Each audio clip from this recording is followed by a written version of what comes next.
Алдардың қалыңдық айттыруы. Алдар өткенде ғана жаман торғайды бір байға 50 атқа сатқанына мәз болып, осы құрғыр артымнан қуып келіп жүрмесін деп тездете жүріп тағы бір тауға келеді.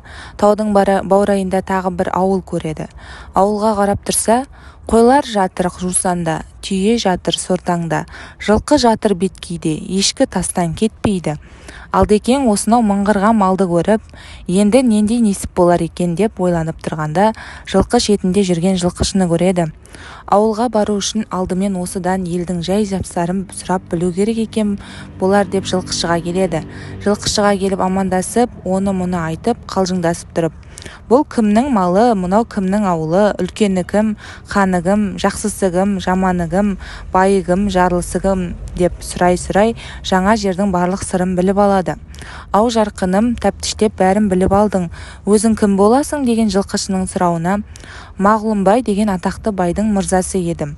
Елімнен қыз таба алмай, 50 атты қалың малға беруге жетектеп, жихан кезіп жүредім. Осылай өзіме лайықты сұлуды кездестіре алмай жүрген жайым бар, деп жауап береді. Қыз іздеген жігіт болсаң, біздің ауылдың пәленше деген байында бір қора қыз бар. Түріне ұқсар түрі бар, нұрына ұқсар нұры бар, түрлі-түрлі қызы бар, әр қызының сыры бар. Әсіресе соның ішінде жиһаннан асқан бірі бар.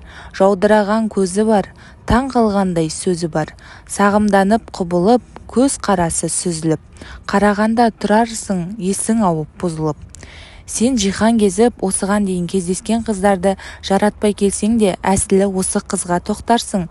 Өйткені бұл нағыз хордың қызы, дейді жылқышы. Алдар қыз іздеп жүрмін деп өтірік айтса да, жылқышы қызды тым мақтап жіберген соң, осы қызды көрсем қайтеді, жаратпаса қалармын, менің нем кетіпті. Қой соған барайын деп, байдың жөнін сұрап алып, ауылға қарай тартып кетеді. Қызы бар байдың ауылының сыртына келіп, жолық деп айқай салады. Ауылдың адамдары бажайлап қараса, қатып қалған бір шекіл сары 50 атты алдына салып, аю аттың үстінде өзі қақайып отыр. Мынауың кім екен, барып білші деп бай кісі жібереді. Кісі оның қасына келіп, жол болсын дейді.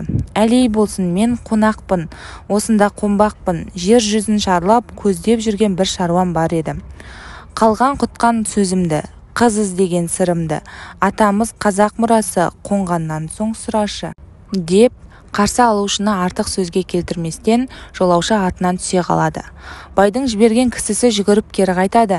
Жер жүзін шарлап жүрген адаммын, осында қонамын дейді, аузында қыз бар сірә дей бергенде бай түсіне қалып, әй қонақ келді, үйге көрпе салыңдар деп айқай салады. Бір қора қызын өткізе алмай отырған байғұс жүгіріп жүріп, алдарды қарсы алып қонақ қылады. Қалағаның болсын дейді, дегендей қыздарын да үйге иіріп қояды. Қазақ есіктен қарады дегенше, төрге шықты десеңші дегендей, алдар әп-сәттақ бүкіл ауылды үйіріп, аузына қаратып алады. Мынауың елден озған шешен, жұрттан озған көсем ғой деген қорытындыға келтіреді. Әйгілі Мағлұмбай байдың мырзасы екен деген атақ-даңққа ие болады. Мағлұмбайың қайбай деулеріне жол қалдырмайды. Сөйтіп, Алдекең байдың ең кенже қызына құда түсетін болады. Қайда кетпеген жылқысың деп 50 атты сол жерде қыздың қалың малына береді. Қалған құтқан кемшіліктерін кейін толтыра жатарсыңдар деп бай қалың малға риза болады. Бірақ тойды сол сәл кідіртуге тура келіп тұрғаны. Менің 3 балам бар еді. Сол 3 балам жылқы бағып табынға кеткеніне жыл болды. Содан әлі жоқ. Қайда жүргендерінде білмейміз. Іздетуге лайықты адамым болмай отыр. Менің сенен сұрайтыным сол балаларымды іздеп тауып әкелсең. Сосын балаларым үйге келгесін, күзге қарай қызымның ұзату тойын жасап, өзіңе қосар едім. Жарайды ендеше деп алдар атқа қонады. Іштей, осы күзде кенже сұлуды аламын ғой деп көңілі тасиды. Күн жүріп, айлап жүріп, ақырында алдар жайылып жатқан үйір-үйір жылқыға тап келеді. Қастарына барып, жылқышылармен сөйлесіп көрсе, әлгі байдың балалары екен. Өзінің жайын айтып, сол жерде танысып, жігіттермен құшақтасып көрседі. Байдың балалары бос немерелер болса керек. Мыңдаған жылқының басын қайыра алмай, жырақта жатып қалған екен. Алдар келген бойда жылқыларды жөнге салып, елге айдап келеді.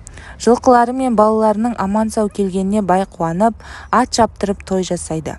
Дүбірлі тойдан кейін бай алдарды оңаша шығарып алып, кенже қызыма 50 жылқы бердің. Жылқы дегеніңді көріп тұрсың, өзімде де көп. Мұныңа қанағат етпеймін. Қалың малыңның кем-кетігін толтыр. Ат басындай алтын қос, әйтпесе қызымды ала алмайсың дейді. Қулық қылып байды алдадым деп жүрсе, бай алдарды алдаған екен. Алдар қап алдыма бір келтірді-ау деп санын бір соғады. Бірақ сонда да мойындағысы келмей, шынымен-ақ алдаудан жеңілгенім бе дейді ойша жан-жағын қарманып. Содан әрі ойланып, бері ойланып, жарайды, ат басындай алтынды табамын дейді. Тапсаң жарайды. Келер жылы осы уақытқа дейін күтемін. Келер жылы дәл осы уақытта алтынды алып келмесең, қыздан күдеріңді үзе бер дейді бай қатуланып. Алдар түнімен дөңбекшиді. Қанша дөңбекшігенмен алтынды қайдан аларын білмейді. Анау-мынау алдауға ат басындай алтынның таптырмайтынын біледі. Сөйтіп жатып қалың ұйқыға кетеді. Алдар таңертең оянып көзін ашса, далада жатыр. Айналасында еш нәрсе жоқ. Сөйтсе бай алдарды жұртқа тастап көшіп кеткен екен. Алдар қатты ыза болады. Ызадан шыдай алмай қазылған жер ошаққа түсіп, күлге аунап жылайды. Ол қыздан айырылып қалғанына емес, байдан алданып қалғанына ыза болған еді. Ұрыны қарақшы тонайды демекші, қуды қу сазға отырғызып кете береді екен-ау.